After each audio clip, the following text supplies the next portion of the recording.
어제 우리가 살펴본 34장과 오늘 우리가 방금 읽은 35장에는 마지막 날에 온 세상에 온 세상에 있는 악한 세력을 하나님께서 심판하시고 하나님을 의지하는 자들을 구원하실 것을 예언하고 있습니다. 그 중에 34장은 악한 자들에 대한 하나님의 심판을 예언한 것이었습니다. 이러한 죄악에 대한 심판은 예고된 것이었고, 그리고 영원한 고통을 불러온다고 했습니다. 그리고 죄악은 온 세상을 황폐하게 한다고 했습니다.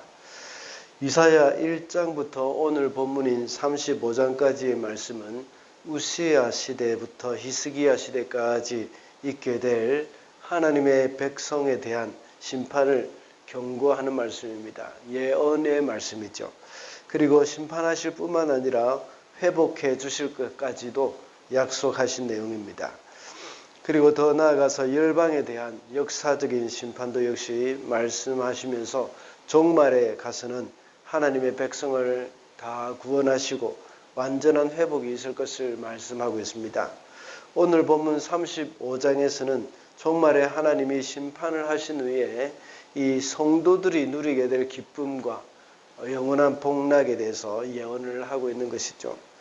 마지막 날에는 무시무시한 심판이 있겠지만 하나님의 백성들은 구원의 날이고 또 기쁨의 날, 큰 기쁨의 날이라는 것입니다. 그래서 오늘은 성도가 누리게 될 기쁨이라는 제목으로 말씀을 살펴보겠습니다.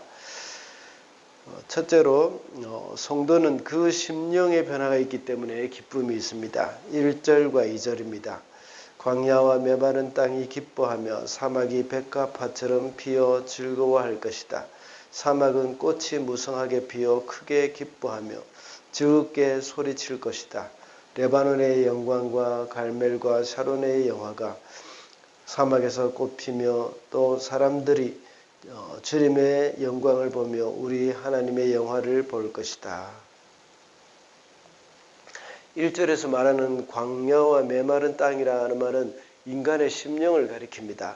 왜 인간의 심령을 광야와 메마른 땅 그리고 사막에 비유했을까요? 그것은 죄 때문입니다. 죄로 말미암아 하나님의 은혜가 떠나 있기 때문에 그 안에서 좋은 것을 낼 수가 없기 때문이죠. 그러나 이런 광야와 메마른 땅, 사막과 같은 그런 우리의 인간의 심령이 이제 백합화처럼 피어서 즐거워할 것이라고 말씀하고 있습니다. 2절에서도 계속해서 기쁨과 즐거움을 말하고 있습니다. 먼저 언제 이런 기쁨이 있다고 했습니까? 2절 하반절에 보면 주님의 영광을 보며 하나님의 영화를 볼 것이라고 했습니다. 하나님의 영광을 본다는 것은 인간의 가장 심오한 소원 중에 하나입니다. 모세도 하나님의 영광을 보기를 간절히 원했지만 결국은 볼 수가 없었죠. 그런데 이제 그 놀라운 복이 모든 사람들에게 주어질 것이라고 말씀하고 있습니다. 모세는 그 하나님의 영광을 보고자 했지만 보지 못하고 뒷모습만 봤다고 했습니다. 그러나 이제 우리는 하나님 앞에서 그 하나님의 영광을 보게 될 날이 있을 것이라는 겁니다. 장차 새 하늘과 새 땅에 들어갈 것인데 그때 우리는 하나님의 영광을 볼 것이며 하나님의 영화를 또한 보게 될 것입니다. 그때는 말할 수 없는 기쁨이 우리 가운데 찾아오게 된다는 말씀입니다. 이 기쁨은 오순절 성령이 강림하신 이후로 성도들에게 맛보게 해주신 것입니다. 성령님이 우리 가운데 충만하게 임하실 때에 우리 안에 주님이 주시는 그 기쁨을 맛볼 수가 있습니다. 그래서 사막과 같은 땅, 광야와 같은 우리의 심령에 변화가 일어나서 우리 마음 가운데 말할 수 없는 그 하나님이 주시는 기쁨을 경험하게 되어지는 겁니다. 성령님으로 인하여서 우리의 심령 안에 변화가 일어난 겁니다. 그래서 성령의 열매 중에는 기쁨이라는 그 열매가 있지 않습니까? 성령께서 우리 속에 임하셔서 죄로 황폐해져서 또 광야와 같이 메마른 땅을 변화시켜 주신다는 사실입니다. 그러면 우리가 날마다 성령을 구하고 주님의 은혜를 구하면서 살아야겠습니다. 때로는 변화되기 전에 우리의 옛 모습이 불쑥불쑥 나타날 때가 있습니다. 그렇지만 늘 주님을 갈망하면서 주님이 우리 안에 계셔서 나는 새 사람이 되었다는 사실을 우리가 잊어서는 안 되겠습니다. 둘째로 성도는 다른 사람을 격려함으로 기쁨이 있습니다. 3절과 4절입니다. 너희는 맥 풀린 손이 힘을 쓰게 하여라. 떨리는 무릎을 굳세게 하여라. 두려워하는 사람을 격려하여라. 굳세어라. 두려워하지 말아라. 너희의 하나님께서 복수하러 오신다. 하나님께서 보복하러 오신다. 너희를 구원하여 주신다 하고 말하여라. 이 말씀은 1절과 2절의 말씀과 연결되어 있는 말씀입니다. 앞에서 말한 그 일이 일어날 것이라고 사람들에게 전해라는 겁니다. 그러면서 그들을 격려해라는 말씀이죠. 우리가 멀지 않아서 주님의 영광을 보게 될 것이며 그것으로 인해서 기쁨이 올 것이라는 사실을 사람들에게 전하라는 말씀입니다. 장차 그리스도께서 다시 오실 때는 성도들을 핍박하던 원수들을 하나님께서 심판을 하실 것이라고 전하라는 겁니다. 그래서 여러 가지 어려움과 시련 가운데 낙심해 있는 사람들을 굳세게 하라는 말씀을 하고 있습니다. 공동체 안에서 서로를 격려하고 세워주는 그 역할을 우리가 감당해 나감으로써 서로를 세워가라 하는 그런 말씀이죠. 빌립보서 2장 4절에 보면 사도 바울은 이렇게 말하고 있습니다. 각각 자기 일을 돌볼 뿐더러 또한 각각 다른 사람들의 일을 돌보아 나의 기쁨을 충만하게 하라 하고 말했습니다.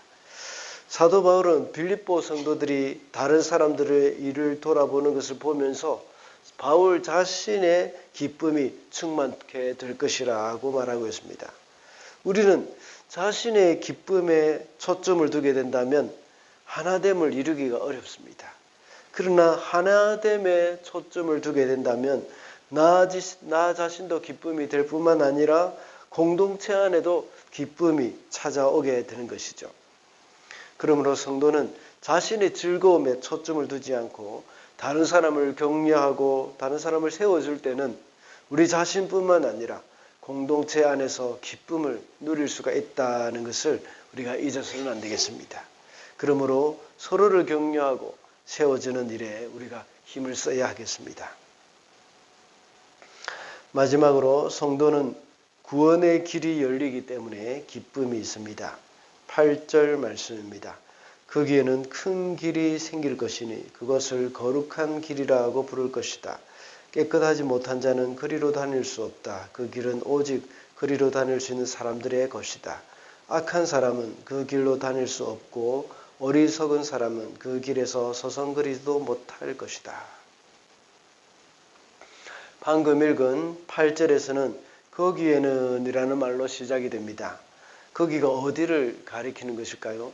그것은 1절과 2절에서 말하는 이 광야와 메마른 땅 그리고 사막을 가리키는 것입니다. 거기에 큰 길이 생길 것인데 그 길을 거룩한 길이라고 말을 합니다.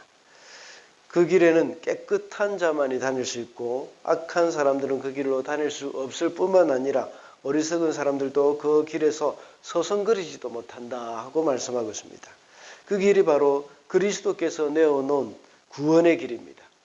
그 길로 가는 사람은 예수 그리스도의 피로 인해서 죄 용서를 받은 사람들입니다. 주님의 십자가가 그 가운데 있는 모든 사람들은 바로 그 길로 갈 수가 있습니다. 그렇기 때문에 그 길은 깨끗한 자만이 갈 수 있고 악하거나 어리석은 자는 갈 수가 없다는 것이죠. 그 길은 바로 우리 성도들에게 열린 길이기 때문에 성도는 주님의 구원을 인하여서 기뻐할 수가 있는 것입니다. 우리 주님이 열어놓으신 구원의 길을 걸어가는 사람들은 바로 구원의 기쁨을 잃지 않게 될 것입니다. 구원의 기쁨을 누리면서 오늘도 승리하면서 살아야 하겠습니다. 말씀을 맺겠습니다. 오늘은 성도가 누리게 될 기쁨이라는 제목으로 말씀을 살펴보았습니다. 성도는 그 심령에 변화가 있기 때문에 기쁨이 있다 하고 했습니다. 그리고 다른 사람들을 격려함으로 기쁨이 있고 구원의 길이 열리기 때문에 기쁨이 있다 하고 했습니다. 오늘도 주님이 주시는 기쁨을 누리며 살아가는 저와 여러분이 되시기를 바랍니다.